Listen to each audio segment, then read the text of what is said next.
done it! I cannot believe it! I swear you'll never see anything like this ever again!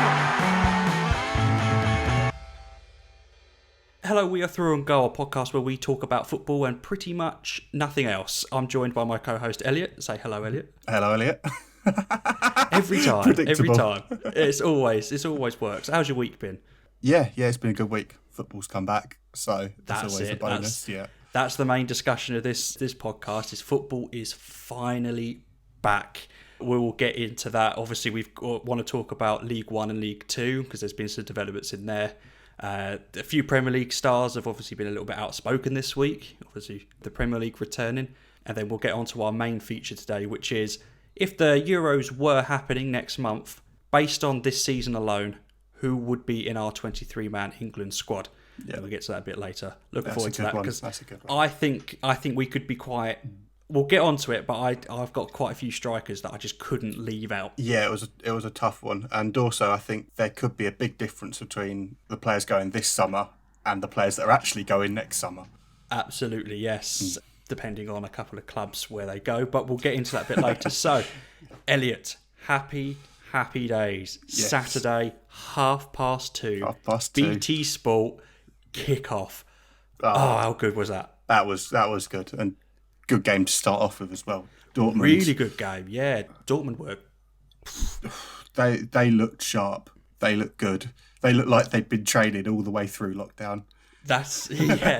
They didn't. What a virus! Yeah, they just came straight out the bat. Like, to be fair, the first 10 minutes from what I saw, Schalke looked okay. They started okay, and then it seemed like Dortmund just sort of woke up, and we're like, from then on, it was all Dortmund. All Dortmund, yeah, that's what I was thinking as well. Is we'll get on to Haaland in a second, but the first goal, the way he opened up his body was. How is he doing that? His off the ball movement and his finishing. There's nothing that he's missing from his game. No, because we try to keep our texting to a minimum right now because of the podcast because we want to talk during keep this. The obviously, good. Yeah, exactly. Obviously, we'll just be like, you told me that yesterday. Yeah, you messaged me that. Yeah, it's like, we already know. What else are we going to talk about? Yeah. But I remember one of the things that I had to message you was his movement off the ball is something else. Yeah. How do you defend against him? And what is it, 11 goals since moving in January? I know that's January. I know that's 4.5 months ago now, but it's only about 9 games. Yeah, you got the obvious comments going, he hasn't scored in 2 months. But yeah, ha ha ha ha. But literally, as soon as he's back, 30 minutes into the game, ball's coming in, he opens up his body and he scores. He's not human. I worry sometimes that he might be suffering from the Harry Kane effect. Do you remember when he first started, people were like, one season, he's all right, you're doing that. He carried on and carried on and carried on. Something tells me that people might be like this with him. Yeah, and people he'd been in, it was the Austrian league, wasn't it? Salzburg. Yes, it was, yeah. He was scoring 2-3 goals a game, yeah. But it was the Austrian league. He goes to the Bundesliga, and he's still scoring 2-3 goals a game. He's still doing it, and he did it. He was in the Champions League as well. He scored against PSG. He rattled the entire club there. He sat down him out. And he did his. They knock out Dortmund, and they're all trying to mock him. On Instagram Live, he was constantly just mocking his celebration. It was just like, but he had them on strings. Because it was a choice between. He was looking to go to Man United. I think there was talk because.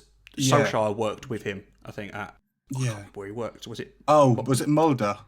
Mulder, that's it. I think that's where he first maybe started. Right. And there was talk that, obviously got the United fans being like, he's got a good relationship with Solskjaer.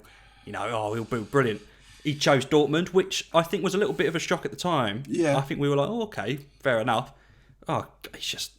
But I can see that makes sense for 2 reasons. The first reason of turning down United is that his dad had his career ended by Roy Keane. And you shouldn't laugh, but yeah, I know. No. Yeah. And secondly, that what Dortmund have done with young players is unbelievable. Like the turnaround. You look at. You are a big fan of Sancho. Yes, yeah. I'll go on to that later, but I think he has a massive future. You think like Royce when he was young. I know he hasn't moved away, but he's fantastic. Then Mario Götze when he was young, playing in behind a young Robert Lewandowski. And that young team got them to the Champions League final. And that's right, yeah, they are brilliant with youth, and they've got even more youth coming through. Giovanni Reina, I think his name is, American winger. He was due to start yesterday, but he pulled up in the warm-up, I think. But he's supposed to be exciting. Yeah. Yeah, as I said, it's something that they do with the youth, as you said, it is really good. But there's one thing to make note of with the Dortmund game is the Schalke keeper. Markus Schubert. Schubert. He's only 21, so hopefully it doesn't stunt his career. But he had a shocker. It was poor. His distribution was poor. He was at fault for, I think, 2 of the goals. I think second and third. But yeah, because who scored? Was it Guerrero scored 2 or something? Didn't Guerrero he? One of them was 2, outside of his foot. That was stupid. That's nice. And Haaland assist, I think it was. Yeah, that's right. But they've got the goalkeeper who they had on the bench, Alexander Nubel. He's already signed a pre-contract agreement to go to Bayern Munich in summer, and so he can't be. He's going to be no slouch. I think. That's right. Yeah. I think he's 24, 25 years old, and with there being speculation Neuer might move on, supposedly he would go in as first choice keeper for Bayern Munich. Yeah, and he's on the bench. I don't know if he's upset anyone by moving or not signing a contract. Maybe they want to give this young keeper a go just to see how well he's going to do. You know, if they need to bring in one in, or maybe Schubert. Based on that game, especially in the derby, not a good first impression. But no, of course. He's what, 21? Did you say? He's 21. Yeah. He's 21. So hopefully he can. De Gea was poor at 21, 22. His first season at United there's plenty of time. Yeah. Yeah, as we got to move on, you know, we've got to talk about Haaland a bit more. You have big hopes for him. So I think that in the future, the Haaland-Mbappe debate is going to be this sort of generation's Messi or Ronaldo. Yeah. And it's a tough one. Even if they're playing on the same team? No, I'd like to see that. I would like to see that. I think so. Mbappe and Haaland up front at Real Madrid. Yeah. Do you reckon there'll still be the debate? First of all, that is filth because just had them a decade of Champions Leagues. Defenders just retire now. Yeah. But do you reckon there will still be that debate, or do you reckon they have to play for separate teams? I don't know. I'm not sure because there hasn't been a debate like that before for 2 players who play for the same team. And also, you've got to think if that happens, are they going to go with 2 up front, or are they going to push Mbappe onto the wing like he has done before? Although, you wouldn't play Haaland on the wing, yeah. That said, for a lot of the Messi-Ronaldo debate, they haven't been strikers. Messi had played on the right or Ronaldo had played on the left. But it's a tough... They can come through the middle, yeah. But I know what you're saying, yeah. It's a tough one. What would you say on who's better right now? I know it's... Right now, I think it's Mbappe. I think he's a little bit more established. Yeah. You could argue Mbappe, the league Mbappe currently plays in, isn't don't get me wrong, PSG and Monaco and there are other teams in there on their day that could do well, but I think if you compare Liga 1 to the Bundesliga, you're picking the Bundesliga, I think, for competitiveness. But there's just something. Mbappe is just got a bit more. He's a bit more versatile on the wing. Yeah, up front, he can finish, but it's just Haaland's finishing is just so clinical. Good. It was so good. It was his debut for Dortmund. What did he get? 20 minutes off the bench, hat trick. I mean, straight away he's doing really, really good. It's a shame that the season obviously got cut when it did. Yeah. Obviously, I don't know what's going to happen next season, how that's going to start again, or how that's going to play. Surely that's got to be affected one way or the other. Yeah, but presuming that obviously the next season they play is from start to finish, it would be really interesting to see how many goals he gets in a whole season. Yes. Because obviously Lewandowski at the moment, he's scored again today, didn't he? He scored a penalty against That's true. Munich. For Munich. He's against Berlin. What am I saying? Munich for Berlin. But yeah, he's obviously scored a goal. He's on the form of his life, but I reckon if, say, for instance, Lewandowski carries on how he is into next season, and obviously Haaland carries on how he is, that would be really good. Yes. Like, race for the golden boot there, I think. Well, we've got a good game. I think it's a week on Tuesday 5:30. Yes, it is. Yeah, Dortmund versus 5:30. Munich. I'm straight downstairs after finishing work. Yes. Sport on. I've got to see that. Yeah, Yeah, absolutely. It was that they were saying about the matchups down the Dortmund right and Bayern left. So you can have Sancho and Hakimi running against Gnabry and Alphonso Davies, who I know you're a big fan of. I'm a big fan of Alphonso Davies. I messaged you a while back. I was like, got this left back who's quick and he's something. And then every team he's played is torn apart. But I'm looking forward to seeing more of him. In the coming days. But Dortmund, they look really good. Munich today didn't look too bad. Took a bit of time, I think, especially with the second goal. I think I was expecting to win quite comfortably, but it looked like they were. Yeah, they looked like they didn't really get out of sort of first, second gear. They just did a job. They won 2-0, wasn't it? And it was. Yeah, Pavard scored, I think. That's correct. And they just did what they had to do, get out of there. Yeah, well, we've got the points. They're still top of the league, aren't they? So German efficiency. Obviously, before the Bundesliga started coming back, we chose teams. Yes. You chose Dortmund. I went for Dortmund just because of what they do with their youth players. It's incredible. Yeah, I chose Bush and Mönchengladbach. I probably butchered that. Who cares? They're my boys. They won quite comfortably. They looked good. They looked impressive. They did look impressive. They were, well, apart from Dortmund being the obvious one, they are the team that I was most impressed with that I've watched over this weekend. Was it 3-1 in the end? 2-1. 2-1. No, it was 2-1. Yeah, it did finish 2-1. 2-1, yes. I should know. They're my boys. Yeah, but it was comfortable. I was impressed with them. Yeah, and one of the talking points, I think Leipzig dropped some points, didn't they? They drew 1-1. They won them down. And they very nearly lost it. Yes. Because it was VAR in the last minute, like 40 seconds to go. And I expected them to go and win that game sort of 2-3-0, sort of the same sort of performance that Bayern put in today. Yeah, I don't think, obviously, grand scheme of things, obviously with Dortmund and Munich winning doesn't help. Yes. But they're still floating.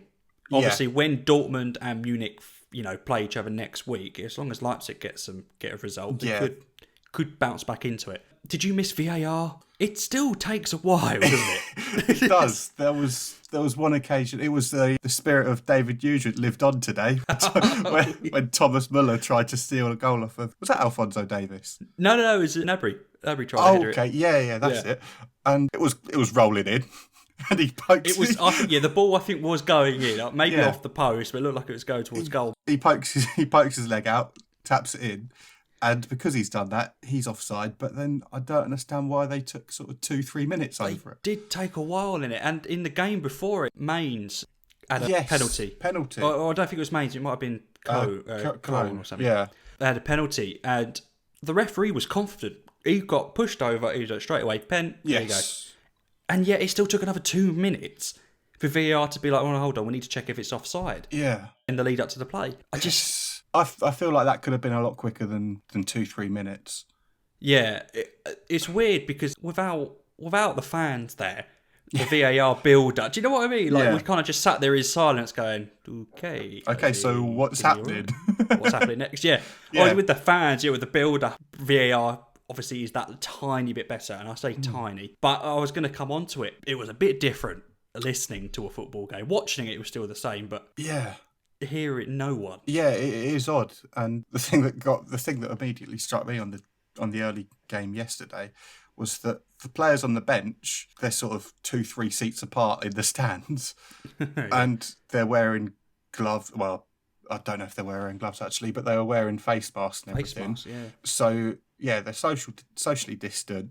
They're wearing face masks. They go for a warm up. They come onto the pitch. It's a corner, and you're wrestling each other. Yeah, that's it. You can't have a celebration. You can't celebrate if you score. All right, but if you get a free kick or you get a corner, everything like that, everyone's straight on each other, like, linking arms in the wall, stuff like that for a free kick. But you score a goal, you have to stand, 2 metres apart and clap. You're like, yeah, well done. Yeah, cool. Let's go. I think there was one occasion I think it was the Pavard goal today. He high-fived a couple of players to celebrate. I think I heard the ref whistle. And from then on, he was like tapping elbows or whatever it's called. But who was it? There was a player in one of the other games who like just full on kissed him. I didn't see that. He's not. He's not facing any punishment apparently. No, he just full on scored a goal, gives a smooch, and he did it. Yeah. Okay. Okay, fair enough. They might live together, you know. Yeah. They could be doing that together, yeah. But I think one thing that we can take away from it is they seem to go well. Yes, I think there'll be a lot of countries looking on, thinking, okay, we're 1 week in, and so far it looks like it's worked. Yeah. And yeah, it'll be interesting to see how other countries go from it. And I don't think it's just football that will look at it as well. It'll be, because it is the first live sport outside Belarus for 10 weeks. And yeah, I see what you mean, yeah. Because Syria is looking like they're going to return 13th of June-ish, I think it was. That's what they're supposedly aiming for. And that'll be interesting because obviously I'm not entirely sure of the numbers of people who have died or got coronavirus in Germany, but it seemed like it was not as big as a lot of major countries. And Italy were one of those major countries that did get hit bad. So one of the highest for a good couple of weeks. Yeah, and it was the first. It was the first big one outside of China, wasn't it?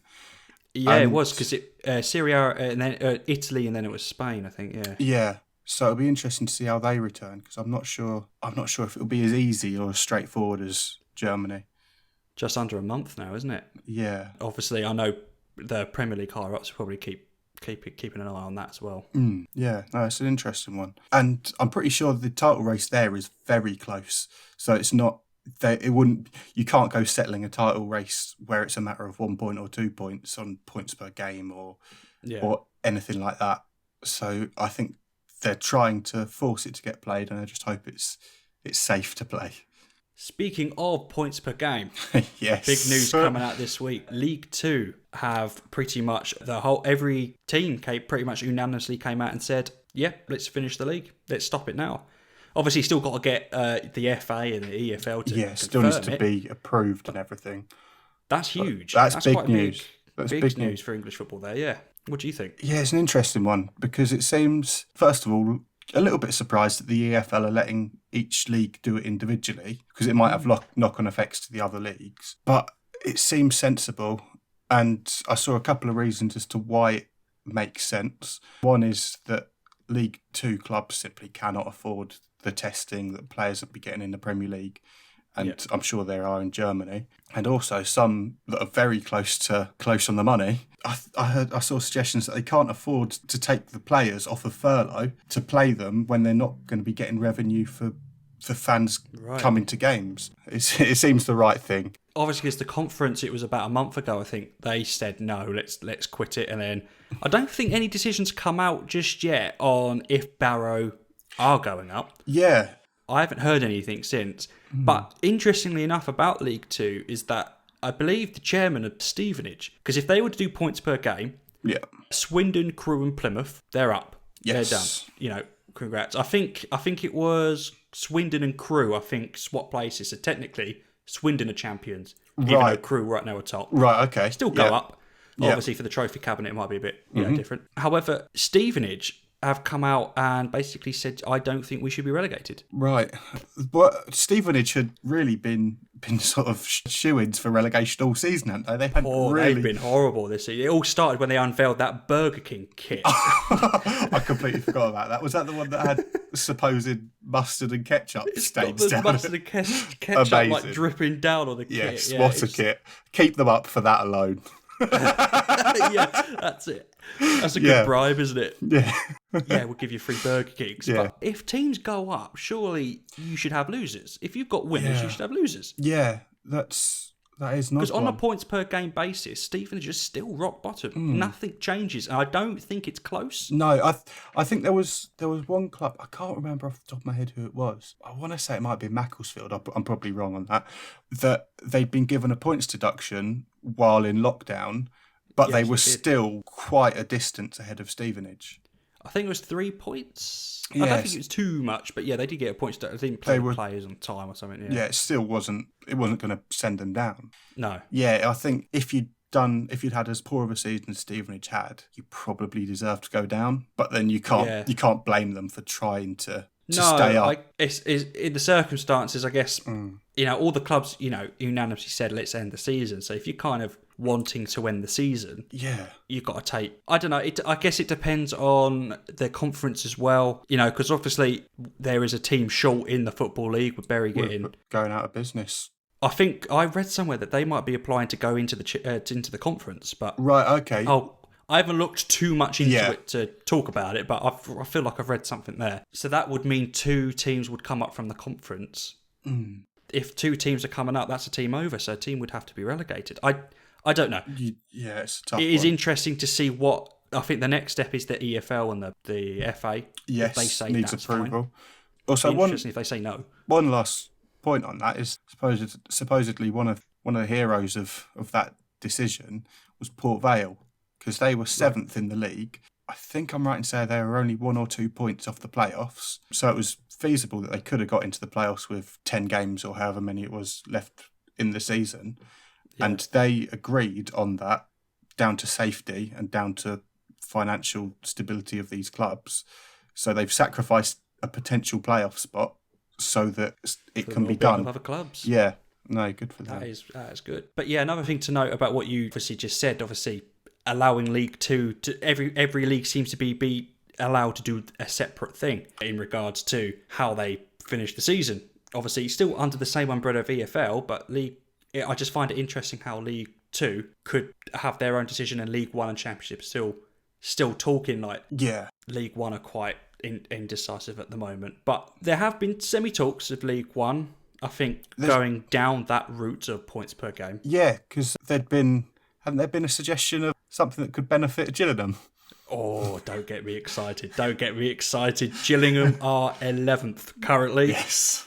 If they decide it on points per game, they go into 10th, and then that qualifies them for the playoff suggestion that they're going to do. Yeah, they're suggesting, aren't they, that they should have an 8-team playoff, because it is quite close below the normal 4 playoff spaces. Now, I wonder if that's got to do with two of the clubs in those positions being 2 of the biggest in the league, of Portsmouth and Sunderland, wanting to maybe throw their weight around a little bit. True, because Portsmouth and Sunderland were one of the teams that released a joint statement, didn't they, this week? Yes. Peterborough, Oxford, Sunderland, Fleetwood, Portsmouth, Ipswich. Joint statement saying that they had no desire for voiding the season, points per game scenarios, or letting a computer decide our footballing fate. Yeah. You just simulate Football Manager. There you go. Yeah. But with in regards to that, obviously those teams are in and around the playoff places. Yes. Looking to go up. I'd be happy with points per game. Get Gillingham up there. Everyone would hate us if we got promoted. No. We'll go from 11th to 10th. No, they wouldn't. They'd love Gillingham when season 3 of Sunderland Till I Die comes out, and it's and it's a Barry Fuller deflected goal that sends them up at Wembley. Oh, don't. Barry Fuller, he's a legend. Because already not a lot of fans like us for our manager, old big Steve Evans. Steve Evans, yeah. A little bit of a controversial figure, but who cares? He started off slow at Gillingham, got to give, but he was picking up some points. Yes. Drawing too many. But what was the unbeaten streak that they lost just like before 12 or 13 was, games, I think it was. Yeah, it was. I think half of them were draws, but they were becoming a very difficult side to beat. Yes, because Gillingham's away form at the beginning of the season, horrible. Yes. Absolutely horrible. I hated going to work on a Saturday when I had to work on a Saturday, being like, oh, Gillingham are away. Yeah. No point keeping up with the score. I'm not going to check the score. Yeah. No, who cares? Just before Christmas and then up until the end, it was drawing a lot of away games, but they were difficult away games to draw. Obviously, one of the last games was away to Blackpool. Yes. Oh, yes. 95th minute. Oh, what a result that was. Like, we went to Burton away with Gillingham, and although it was a 0-0, Gillingham massively deserved to win that. I think they should have won that, yeah. But when Burton went down to 10 men, it was just pile on the pressure. Yeah. Old John Akinde up top. That was a good statement. Big statement signing. Yeah. If they don't go up this season, I think Gillingham are one to look out for next season. Maybe not automatic, but I think playoff push. They'll be up there. I think they're definitely up there. Also, one last thing on points per game, because it's not strictly points per game. They're calling it weighted points per game. So it takes an average points of your home games, average points of away games, and then distributes that through however many games you've got left. An interesting thing is if if that were to happen in the Premier League, that Bournemouth, who are third from bottom, would stay up. Watford, who are fourth from bottom, would stay up. West Ham, who are fifth from bottom, drop into the bottom three. I saw that West Ham would be relegated if that was the case. Now, Elliot, here on this podcast, we will stay mutual. We will not discuss how much we don't like certain teams, but, outside of the podcast would be quite funny to see. But yeah, coming obviously onto the Premier League, I don't know if you've seen this week, quite a few players that are starting to be like, it's just why are we rushing into it? Danny Rose was Instagram Live. He pretty much said, don't care about people's morale. I just don't want people to die. Yeah, fair enough. Wayne Rooney, Glenn Murray, Willian as well. He came out and said that the Premier League. Troy Deeney was one as well. He's come out as well. And then they got, was it Glenn Murray and Troy Deeney that ended up getting called out by Joey Barton on Twitter?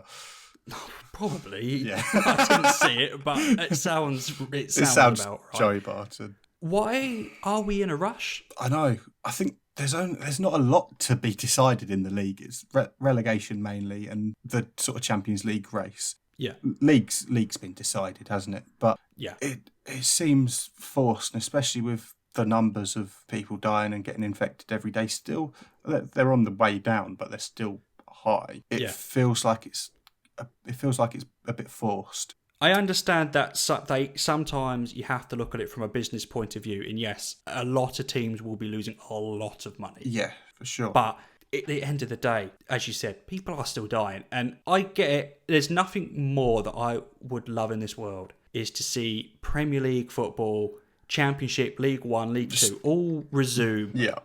Even if it's behind closed doors, I'm willing to take that, obviously, because watching the Bundesliga, it was a bit different. But when you're kind of just watching it, you semi-forget, and you're just watching football, and, you love it. Yeah. I would love to see it back, but I just don't know why there is such a rush, come on, guys, be okay with it, we'll test you, let's do it. And they're throwing out all these ridiculous rules that they might implement, shorter games than normal.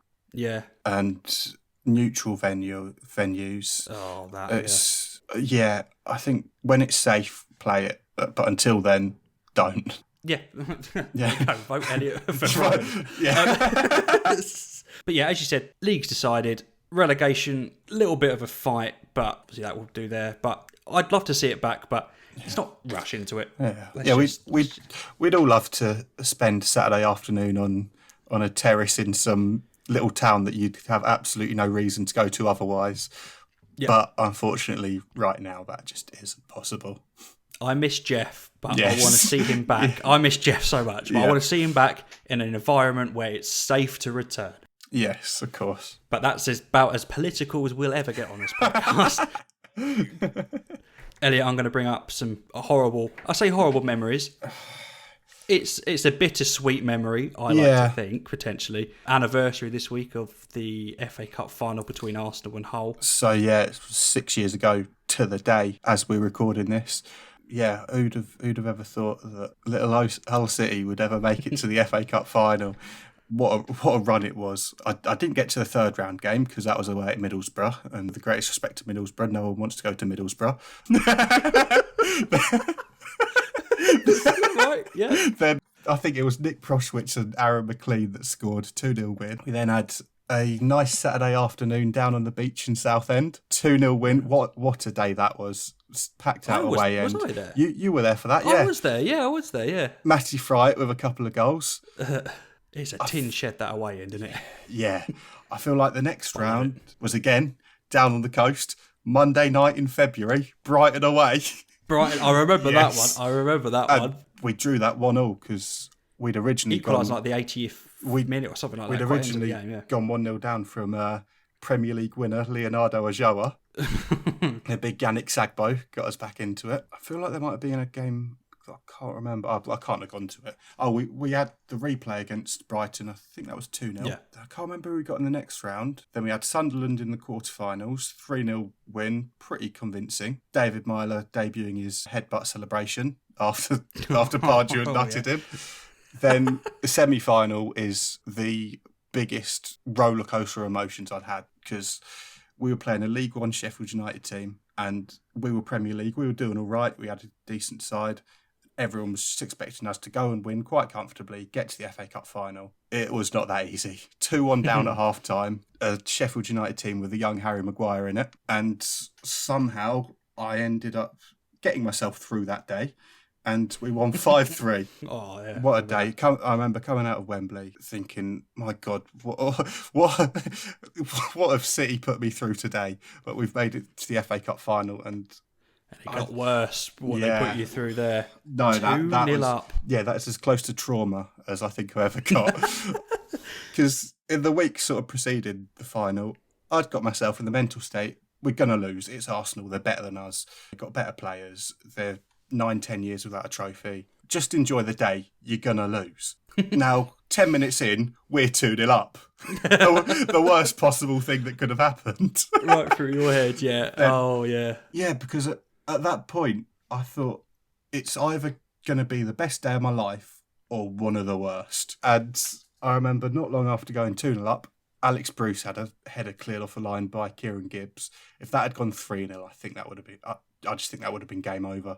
You reckon, yeah? And then the only goal at our end was Santi Cazorla's free kick to make it 2-1. And I knew from that moment that was it. But there's a nice sort of moment leading up to it, because my granddad, who's been season ticket for however long, I now pay for his season ticket because he's taken me to a lot of games. Yeah, that's nice. Yeah. So I pay for his season ticket. But at the time he paid for his, and he was allocated one ticket for the FA Cup final. He queued at 4:30 in the morning, got a ticket. First thing he does, sends it in the post to me. What's he done that for? My heart. We did manage to get 3 more tickets together. I don't know how, but we did. So I sat down at the front on my own, and my mum, dad and granddad were sat up at the top at the FA Cup final all together. Yeah. And yeah, I was aware that we were going to lose that game from 2-1. It got to 2-2, and in extra time, for the first 5-10 minutes of extra time, I was sat in the concourse on my own, just sat on the floor at 2-2 in an FA Cup final. Because apparently Giroud hit the bar. I've never seen it. Yeah. Because I just knew what was going to happen, and then Ramsey did the inevitable. But Curtis Davis was a hero that day. Yeah. And it's even though I've talked at length of it, I can't remember a lot from the day. Do you know what? I remember always coming to your house for years afterwards. Is it still on your planner? Your Sky planner? No, that because Sky reset itself a while after that. Yeah, it was always on the Sky planner, and I'd never watched it. No, I don't think I could ever watch the game back in full. It just feels like twisting the knife every time that I hear about it. So yeah, thanks for bringing it up. That's all right. Yeah, happy to display your misery live on our pilot podcast. That's to get a feel of who Elliot is. But yeah, I do. I remember my memories of that was I was just playing football on the green. I didn't realise it started. I just lost track of time, and my mum came down. She went, "Oh, Hull 1-0 up." I was like, "Oh, okay. I'll finish off. I'll just finish playing this game. Well, it won't be a second." She came out literally a couple of minutes later. Hull 2-0 up, and I was like, right. I just took the ball. I was like, right, I'm off. Sorry, gotta go. And obviously, I watched the Arsenal goal after that. But yeah, you should have stayed out there. We'd have won that. Sorry, yeah. Sorry, Hull fans. It's my bad. But I feel like if we had won that game, the future of our club would have been massively different. Because if we'd have won that game, we would have gone straight into the group stage of the Europa League, not gone through qualification. We lost in qualification, and I think if we'd gone straight into the group stage, we'd have been able to sort of attract better players than we did. We did get good players, but I think we could have got better if players know they're playing 6 Europa League games minimum. And then we ended up going down that season, and from there we could have built, and we could have become something similar to. I think Leicester's probably a bit too high because they've won the league. And they have better owners. But I think there is that. I think we could have sort of established ourselves as a mid-table Premier League team. And so that's that. What could have been? Yeah. Well, here we are, 21st in the Championship. Oh yeah. Thanking God for this coronavirus, because otherwise the form. You hadn't won a game since New Year. No, we'd won one. We'd beat an awful Swansea team. We'd beat an awful Swansea team. We nearly lost that game, and we ended up winning it somehow. Oh, good. But yeah, our form was absolutely shocking. We'd sold Bowen and Grzycki on deadline day. The next day, we're playing one of the best teams in the league in Brentford. Lunchtime kickoff, I believe it was, on Sky in front of about 7 fans. And we lost that 5-1, and we only scored because our player passed it from the halfway line and accidentally nutmegged their goalkeeper. Our next game was against Charlton, and if we'd have lost that, we would have gone into the bottom 3.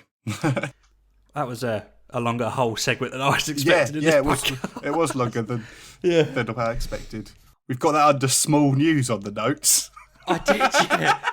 Right, so let's go on to our main feature of the podcast, Euro 2020. We were meant to be there next month. Yes. In Bilbao. Knockout Postponed stage. to next year. Yeah, we'll still go. Yeah, still going. And obviously, right decision to do, obviously, next year. But what we've decided to do, is Elliot's idea, 23-man England squad if the Euro 2020s were happening this summer based on this season's Premier League. So we've gone for, obviously, the usual 3 keepers. I think I've got enough defenders. I've not got nearly enough midfielders because of my strikers. But right, okay. I do. Yeah. And then, what we'll do is, obviously, it says on my notes here, it says choose a formation. I have not chosen a formation. I completely forgot. Right, okay. I'll think of one now while you're talking about. Maybe you go first while I think of the formation. And then, we'll basically just go through each of our players, so like goalkeeper, defenders, midfielders and attackers. And then from there, we'll choose who our starting is from that So, list. Obviously start with goalkeepers. I'm going to be playing a 4-3-3. It was difficult. I wanted to go with a sort of 5-2-3. So 5 at the back and 3 across the front at the top. But I feel like that didn't give us anywhere near enough cover in midfield. So I did go for a 4-3-3. And I think the 3 goalkeepers are pretty predictable of Pickford, Pope and Henderson. And for who I'd give number 1 shirt to, it's Dean Henderson. I think he's had an incredible, 2 seasons at Sheffield United. I don't think Southgate would give it to Henderson because Pickford, although has been a little bit shaky, has never let Southgate down. He's won them penalty shootout. He was incredible in that last World Cup. But I've gone with Henderson, and some of the stats are there to kind of back it up because there's a stat of error leading to goals. Pickford's conceded 3 through his errors. Nick Pope's conceded 2, and Henderson has only conceded 1, which was Liverpool, I think, wasn't it? It was the Wijnaldum goal against Liverpool. Yeah, that's an error leading to dropping a point. But, yeah. I've gone for the same 3. I've gone Pickford, Pope, Henderson, and I am exactly the same. I've gone for Henderson as my starting goalkeeper. I just think he's got some really good reflexes.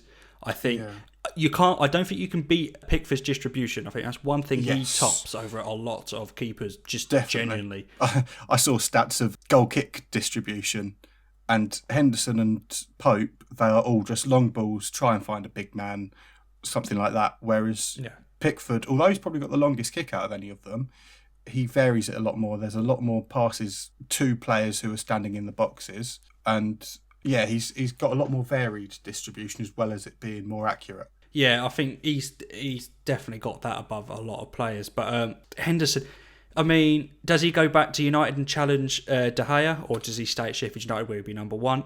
I don't know. That's probably a discussion for another podcast. Yeah.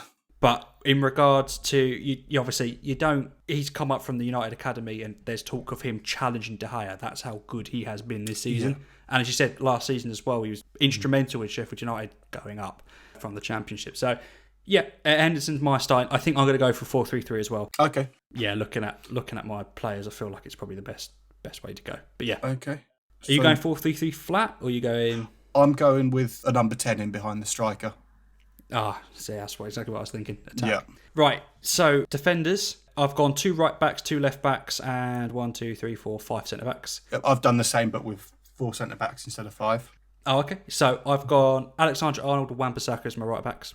I think that's quite self-explanatory. Yeah, definitely. Shaw and Chilwell as my left backs, and my centre backs, I've gone Joe Gomez, Carl Walker. Now, obviously, because you can switch to a 5 at the back, and he does play at the right centre back position where you can overlap. He's got that pace. He hasn't been incredible this season, but I still think he's good enough to be in an England squad. I really struggle towards the end of this. The end of this. English centre-backs aren't... they're not world class. Harry Maguire, obviously you got to have Harry Maguire in there. Yeah. I've gone for Mings as well. Now, okay. He did well when he played for England. He played a couple of games, didn't he? He didn't do too bad, and he hasn't had the... Aston Villa have been weird. They haven't been bad, but they haven't exactly been like, oof, they've been really good. But I think out of the team, there's a couple of players that stand out. One of them I will get to a bit later. Yes. But I think Mings is in that category of he's big, he's not slow. I think he's not starting for me though. I've got Alexander-Arnold starting on the right. I've got Chilwell starting on the left. Only based on overall season form towards the end. Obviously, before the coronavirus, Shaw was picking up a bit of form. Yeah. I just think Chilwell, probably overall, is doing a bit better. And I'm putting Gomez and Maguire as my two centre-backs. See, I have exactly the same starting four. Right, okay. And so I've got a backup, left back, right back, and two centre-backs. My right back, again, Aaron Wan-Bissaka. Now, I think that's a closer call on who starts at right back than a lot of people would think. Because... if I was going a 5-back, which I was potentially thinking of, Alexander-Arnold, right wing back, would be deadly. But 4 at the back, I think Aaron Wan-Bissaka is a better defender than Trent Alexander-Arnold. Yes, I think that is quite fair to say. Yeah. But you can't ignore Trent with what he brings of assists, and he can take a free kick as well, and he can take corners quickly. And he can hit a he can hit a ball as well. He can hit a ball sweetly. I think yes, defensively, Alexander-Arnold might be a bit, but I think he creates more. I think he creates more goals than errors leading to goals. Yeah, no, if that makes sense. That's fair to say. That's fair to say. And left back again, I've gone with Shaw, but I don't think it was very close with him and Chilwell. Chilwell's got that spot nailed down, and I think England aren't really blessed with a lot of good left backs. And left backs in general, to be honest. Yeah. I wonder if Brandon Williams were to have a big season next season, he could take that second left back spot. I don't think Shaw's got that nailed down at all. Because I was even looking at someone like maybe Cresswell, but he's 30 now. And Danny Rose, I think, Tottenham got rid of him. And I feel like his time has been and gone. I feel like he's lost a lot of passion for football in general, to be honest, And my two centre-backs, again, gone with Tyrone Mings. Now, okay, I'm not comparing him to Van Dijk, but he's got that sort of presence. He's that sort of calming presence. He's a big man. He can just get rid. And like you say, when he played for England, he did look good. Yeah, he did. And now I've gone with my other centre-back. You haven't included him. I've gone Fiacco Tomori. Oh, right. Yeah. He's probably in my backup squad. Right. Like, that backup. I was very close. Yeah, I just feel like he's had a very good season at Chelsea. To be honest, I was expecting him to go out on loan this season, but he's almost made that spot his own at Chelsea. Yeah. He's young, and Southgate loves youngsters. He can work with them for 5-6 years. He's probably worked with him when he was in charge of the younger age groups as well. And I remember that was it against Wolves. Oh, the goal, I know that. Yeah, I've included him because I think he's got a lot more. He's got a lot more years in him than a Stones or a Michael Keane. Yeah, I think I went for more. I went for very classic England manager in my head. Tomori, yes, I think he's definitely shown a lot of people this season that he's actually okay. He's good. I just don't think internationally he had been fully established yet. Whereas obviously Mings, he had a few friendlies. Yeah, I know there was a few friendlies coming up. And yes, Tomori may have been in there, may have started, maybe looked really good. I don't know. But I think based on this season, I just think get him in that backup. Because you included Kyle Walker. And the only reason he first of all, he'd be on my backups if there were anyone to get injured. But the only reason he would be there is because, like you say, he's versatile. He can play right back, he can play centre back. He wasn't too bad centre back for England, for what I remember. Yeah. And if you are playing that 5 at the back and Alexander-Arnold is that right wing back, he is that cover. Yeah, and he's still got that rapid pace. Yes. Yeah. It's no slouch. Yeah. So, on midfielders, I've got 6 midfielders, 3 starters, 3 on the bench. Now, I'll start with my ones on the bench. I've got Mason Mount, Declan Rice, Ross Barkley. Right, okay. See, Mason Mount, I didn't think he'd had as good a season as he actually had. I looked at his numbers today, and he's got, I think he's been involved in about 15 or 16 goals or assists this season. So, yeah, he has had a good season. Another one that maybe I thought could have or would have gone out on loan again. It's maybe a lower Premier League team, but has had a good season. So, yeah, I've also on the bench, I've gone for Declan Rice. I am a fan of Declan Rice, but I don't think he's quite England's starting defensive midfielder yet.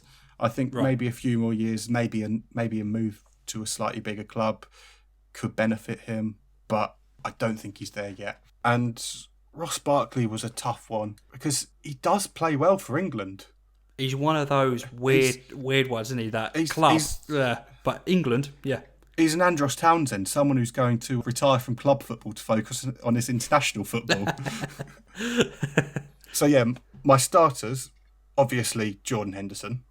Yeah. What can you say about him that hasn't already? He would have won probably PFA Player of the Year. Although he wouldn't be the one with the armband, he would be a second captain on that pitch.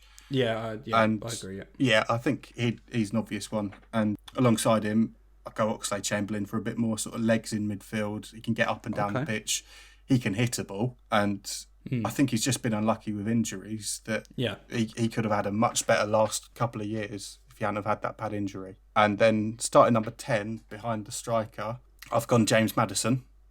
Okay. Because although he hasn't got the numbers of Mount and not Grealish, who we will get onto later. I'm sure, yeah. I just think he's at Leicester. He's not the star man. He plays the ball to Vardy. Yeah, he's not the one who will get all the numbers. But you stick him over a free kick, or you face a shot from him. I think goalkeepers would rather face a shot from a Mason Mount or a Jack Grealish than a James Maddison. Okay, yeah. Okay, he's got a good free kick as well. I think he's exciting. I think he's very exciting. Yeah. Right. Okay. My midfielders. Looking at it, I feel like I've gone quite attacking. I've gone for quite an attacking England team here. So I've obviously my two centre mids starting are. I don't know whether to change one. No. Okay, my two centre mids starting are Henderson and Rice. Okay. I think Henderson can play. He's very hit and miss with his passing. I think sometimes Henderson. Sometimes he can really find a ball. Other times he just passes it backwards or he just goes miles over. But based on this season, he's been incredible. Rice is that kind of defensive cover. I think he can kind of do well. My number 10 is I've gone for Dele Alli. Okay. He started the season, whatever. But he's picked up that bit of form and that creativity that he was obviously known for. You know, that goal against West Ham when Mourinho's first game, and he has a good like kind of connection with a striker that we'll come on to in a second. True. Obviously played club football with him. He does well for England, I think. Ali, I think he does perform quite well. I think he's quite solid there. He's got quite tall. He's got good speed, and that's for me. My backups, I've gone for Oxlade-Chamberlain. I think don't get me wrong. I think rotation wise, he's good to have. Really good pace, hit a ball. Kind of all round. He can kind of play on the right as well, kind of play on the left. So he does have that for England. Obviously put him in midfield. Now, this is where it gets a little bit controversial. Because I've gone for Grealish and Maddison. Right, okay. So I don't think you can deny Grealish this season. I think he's that player that you want to play for you because he really winds people up. But you would hate when to you're play against him. Oh God, he's so annoying. But he gets players riled. He draws in fouls. He's good at that. And he's 7 goals, 6 assists. I think he's done this season. So he's been the star man at Villa. 100%. He's club captain there as well. He's been quite loyal to them. He could have gone to Tottenham in the summer, but he stayed. He stayed at Villa. That's true. So I just think he had to get in the squad. Obviously, people can't see Elliot laughing and smiling as I'm talking about Grealish. He's not Grealish's biggest fan. Not a big fan. Not since Aston Villa away. I'm not sure if it was his debut. If it wasn't his debut, it was one of his first few games. He came on He came on with about 20 minutes to play, with his short socks on, the thinnest shin pads you'll ever see, if he was even wearing any, and he got absolutely kicked to bits. I think we got about 4 or 5 yellow cards in 5 minutes just by kicking him. It was amazing. Yeah. One of my favourite Grealish memories was when he got punched by a Birmingham fan, and literally he then went on and scored the winning goal. And I remember seeing that happen, and I had to message you to say, yeah, that wasn't me that did that. Oh, yeah. I remember you messaging me saying something like, no, I don't endorse that. But, yeah, ... It's that video on Twitter of when you get loud with the police station on GTA, you just go up to someone and smack them. Yeah, you probably recited Yeah. it. Yeah, no, I just think based on this season, obviously there was a news story that Villa want 80 mil for Grealish. I mean, that's just ridiculous. He's good, but come on. Maddison, pretty much I echo everything you said about Maddison there. You don't want to face the ball from him. He's got a free kick. His creativity is very good. Funny, though, when I was looking up players to put in the squad, Harvey Barnes has actually been involved in more goals than Maddison this season. Okay. Didn't know that. Yeah. How but no one seems to be talking about How many him. of them were against Southampton? Oh, yeah. Oh, poor God, then, Southampton. how many other sets of fans can I end up upsetting? Yeah, I was going to say, this is the pilot episode here. We want people to come on board. We don't want people... So, that's Villa fans we've not got. Yeah. Arsenal fans, I guess. Southampton fans there. You've upset the West Ham fans. Oh, they'll live. But yeah, I've got a couple of notes on midfield. See, I put that hit me. it could potentially be quite harsh on Dele Alli, but I don't think he's done enough in the last sort of 2-3 seasons, because he looked like he could be world class eventually. Like, I think of that goal against Palace, and I don't know if anything's happened or what, but he's turned from being someone who could be the peak Frank Lampard style player to someone who's getting sort of 3 goals a season. He has slumped. He does tend to do that in the season, I think. He does have a bit of a mid-season slump. But yeah, no, I know what you mean. Then I've got that Barkley gets in ahead of Harry Winks for me, simply based on his England performances, because Barkley does come up with goals and assists. And one final note on midfielders is that I feel Phil Foden's may be unlucky because he is technically gifted, but he just has played nowhere near enough time. Yeah, and obviously David Silva retiring, if we have this podcast this time next year, well, say when we have this podcast this time next year, we'll probably be talking about Foden. I think we will. I reckon a little bit more. We will. Yeah, 100%. Forwards is an interesting one for me because I think I've got 3 strikers. Right. But obviously I've got 2 players that will probably play on the wing, but I know Southgate likes to play a couple of these forward anyway. Right. It was difficult. I don't know who to put in midfield and who to put in attacking, but I'm starting Kane. Okay. Yeah. Controversial. I'll hear you out. Yeah, I think... obviously I know there was this little talk about him maybe not making the Euros because of his injury, but looking at the recent training photos of Tottenham put up, I think he looks fine. I think he would. He seems to be superhuman when it comes to coming back from injuries. Sterling on the right, Rashford on the left. Okay. So that's my front 3. I think they've got good pace. Maybe swap the... No, because Rashford can cut in. I think it said you may play Sterling through the middle, and I've gone backup of now. It was one of these was quite difficult. I've gone backup of Danny Ings. Right. I think he's had a phenomenal season. Yep. And my other backup now, I'm in my mindset of Jamie Vardy is still internationally retired. I had to because he is. Mm-hmm. You know, he hasn't said otherwise. So yeah. No, and there hasn't. Obviously, there was talk. Obviously, when Kane got injured, I think there was a bit more talk of him potentially coming out of retirement, but never confirmed, so he's not included. I've gone Danny Ings as my backup. Okay. And I've gone Calvert-Lewin as my other one. Tammy Abraham is left out as a backup. It was really tough between them two. Really tough. Calvert-Lewin, I think for me, just pipped him. I think he's under Ancelotti. Oh, God, he's just... I don't know. Has he always played for Everton? This Calvert-Lewin, because I don't know what's happened, but since Ancelotti came in, he's just scoring goals for fun. And Danny Ings, yes, he's prone to injuries. Yep. I get that. But again, if you're basing on... He's had a hell of a season. He's had a hell of a season. I reckon that's the Ings that, Liverpool probably would have wanted. Yeah, when they bought him from Burnley. Yeah. Yeah, and obviously they sold him to Southampton thinking, he's obviously injury prone. He'll score a few goals, but but then he's gone and surprised everyone, really. He has. Yeah. He has. So I'm going to start with my bench. Jack Grealish. Oh, you got Grealish attacking? What? I've gone for Grealish. Where did that twist come from? Hold on. Plot twist. So because Grealish has played off the left a little bit for Villa as well. So I thought I'll put in a little plot twist here. I'll go Jack Grealish. Oh, you've sneaked that one in. Oh, you've had me talking, thinking he's not put him in, so I got to talk him up. But you've obviously got to put him in. You can't ignore his numbers. I wish I could ignore his accent, but I can't ignore his numbers. So there's the Brumbies gone. Brilliant. I was going to say I talked him all up, and then we've just literally gone on about how much you don't like him, and literally the next sentence is, I've got him in a good squad. He's very good. As I've started with my bench, I'll continue with my bench. So I've got Marcus Rashford on the bench, not starting. On the bench? Tammy Abraham. I think Abraham gets in just because of his age, really.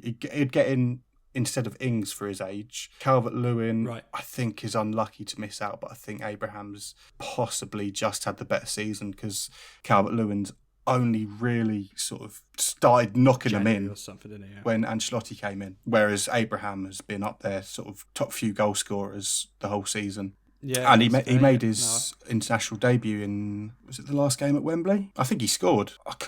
That's really... He's done well under 21 level, I think, and he had a great season for Villa last season. I can't even think who that international was against, and I was at it. Kosovo, he scored on his debut. Was that like? When was that? Like few months? Yeah, back, it must have been January, February. So you can recount a whole City third round goal scorers away, but a couple of months ago in England, when you were there, you can't remember. Yeah, so that's the reason Calvert-Lewin's missing out for me. Again, Vardy, we're saying, is retired. I'll go on to my starting three, and there's one that I think you've missed out. Oh, yeah. We spoke about him earlier. Because the fact that you put Rashford on the bench, I'm thinking, who on earth have I just missed? So, obviously, Harry Kane up front, England captain, Golden Boot winner at the World Cup. He's got to start. On the left, Raheem Sterling, for the reasons that you've said. Yeah, he's got to be in that team. Just has to be. And on the right, I think you've only looked at this as Premier League players. Because on the right, I'm going Jadon Sancho. How have I missed Sancho? What am I doing there? Oh, well, we've got to record the whole thing again. Oh, my God. Yeah, Jadon Sancho. Oh, how have I missed that? Oh, I feel like such an idiot. We got a podcast based on football. We're supposed to be intelligent, and I've missed Jadon Sancho. Oh, for crying out loud! That's like having like having a podcast on driving, and you're looking at the gear stick. What's this thing do? I don't know. How have I missed that? How have I missed that? Yeah. Oh, okay. Calvert-Lewin. It's been nice knowing you back up. You go. Jadon Sancho's you keeping Ings over Calvert-Lewin. Yeah, okay. I just think better season. I think form-wise, okay. Oh my God, you have no idea how much that's annoyed me. Yeah, with Jadon Sancho, I think post Messi and Ronaldo, he's potentially going to be up there with Mbappe and with Haaland trying to get that Ballon d'Or, and I think he is England's biggest prospect. I think they said in the build-up to yesterday's game, I know he only played a few minutes, but there's no one in the Bundesliga this season who has got more combined goals and assists, and he's what, 19? He had something stupid, and they did quite a big feature on him, and they went on about how at 16, I think it was 16, he decided to leave Watford to go to Manchester on his own, and then at 17 he moves from Manchester to Germany on his own, and to Germany, fair play to him, it's worked out. They're talking about 120, 130 million pounds, and in this market there's worse deals. Yeah, that's fair enough. Obviously, it depends on the club he goes to and the manager he works under. Oh, I'm so annoyed. That's thrown me off the whole rest of this. I say the rest of it. There's only a little bit left, but God, that's thrown me off. I've only got one more person that can maybe count themselves unlucky to miss out, which is Callum Hudson-Odoi. I think he's a brilliant player. Yeah. But he's been unlucky with injuries this season, and he just hasn't got the numbers of goals and assists. Again, next season. Yeah. So this, obviously, as I'm sure we've made it aware, these squads are our opinions. Yeah. One of mine has definitely been wrong. And obviously next season, a lot of players that have missed out, or maybe we haven't even talked about, we could be talking about. We'll do this in the build up to. We'll do this in a year's time, and instead of starting with the goalkeepers, you'll start with Jadon Sancho. I say Jadon Sancho started. Yeah, did I mention? Yeah, goalkeeper Pickford, Pope, Henderson. Did I mention Sancho's in the squad? We'll get to him in a second. Yeah, we're right back. Sancho, no, actually, sorry. But yeah, okay, that's good squads. What would you, if say for instance, basing it on this season, that England squad that we've got, we're sending over to obviously sending to Europe. Euros. Sending to Europe.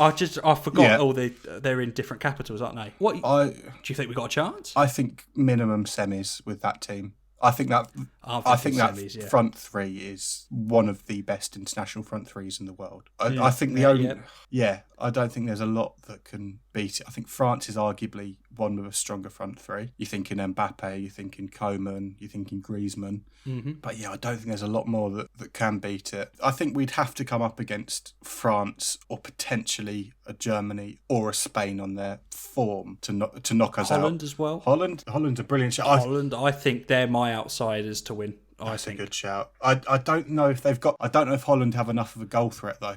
Yeah, Depay's done all right. But he's not. Belgium. See, Belgium are a weird one because they seem to be built up for every Euro. I think 2012 they were suddenly built up in the World Cup, but they just come up short. They did all right in the World Cup. They beat us for third place, but yeah. The thing with Belgium is I think they've got a good starting 11, but depth beyond that, especially with someone like Kompany now. I presume he's either retired or retiring from international football. Their depth just isn't there. Yeah, I can see that. Actually, that's a good point. When they haven't got impact subs you could bring on, whereas England, obviously, you've left Rashford out. I mean, that's an impact sub immediately, isn't it? So, good squad. I think semis. I think we could get to the semis. So, should we just recap over our starting 11s each? Yes, sure. So obviously I'll go in starting with Henderson, Alexander-Arnold on the right, Chilwell on the left, Gomez and Maguire my centre-backs. I've got Henderson and Rice as my two centre-mids with Ali just behind the striker, and I've got Kane, I've got to say it now, haven't I? I've already done it. Kane, Sterling and Rashford is my front three with Jadon Sancho coming on in about the 10th minute. Halfway through the game. Yeah, about the 10th game when I realised he actually plays for England. So again, 4-3-3. Same goalkeeper and back four of Henderson, Alexander-Arnold, Maguire, Gomez, Chilwell. Midfield, another Henderson, Oxlade-Chamberlain, James Maddison in behind Harry Kane, who has Jadon Sancho and Raheem Sterling either side of him. I can't believe I've left him out. But okay, good team, good squad. So it was about a few months back. I say a few months, it was probably more of a year back. I sent Elliot a news headline. No context, I just sent him a news headline. And it featured woman complained to Aldi that her white lasagna sauce tasted like bacon. Amazing. And we laughed for ages about that. And when we were floating around the idea of this podcast again around about a year ago, we were like, do you know what? We should end the podcast on just no context news. We find a headline, we say it, and then we just end. Yeah. No need to dwell on it. We just end it, and that would be the end of the podcast. Pilot episodes. I don't know. I hope this is a good one. It's my turn. Yeah. And then obviously we'll alternate this throughout the weeks. Just for a disclaimer as well, Elliot has no idea what news headline I've got. Not a clue. And vice versa every week. I will not know what he's got. We will just have to say it. So it's going to be an original reaction every time. Yes, exactly right. So I do have a headline. So Elliot, are you ready? I am. Yeah. Okay. Or I might not be. I've built it up now. So I was going to say I've built it up now. It's probably going to be a bit full flat. But anyway, my headline comes from the Mirror, and it is: Mum has huge regrets over 1-year-old daughter's Marmite name. So that is the end of the podcast. We thank you very, very much for listening. Please follow us on Twitter. We're TO Goal Podcast because all the good names were taken. Yep. I've been Sam Mapp. And I've been Elliot Clifford. Yeah, we thank you very much for listening. We'll see you in the next one. Yeah, Cheers. See you next time.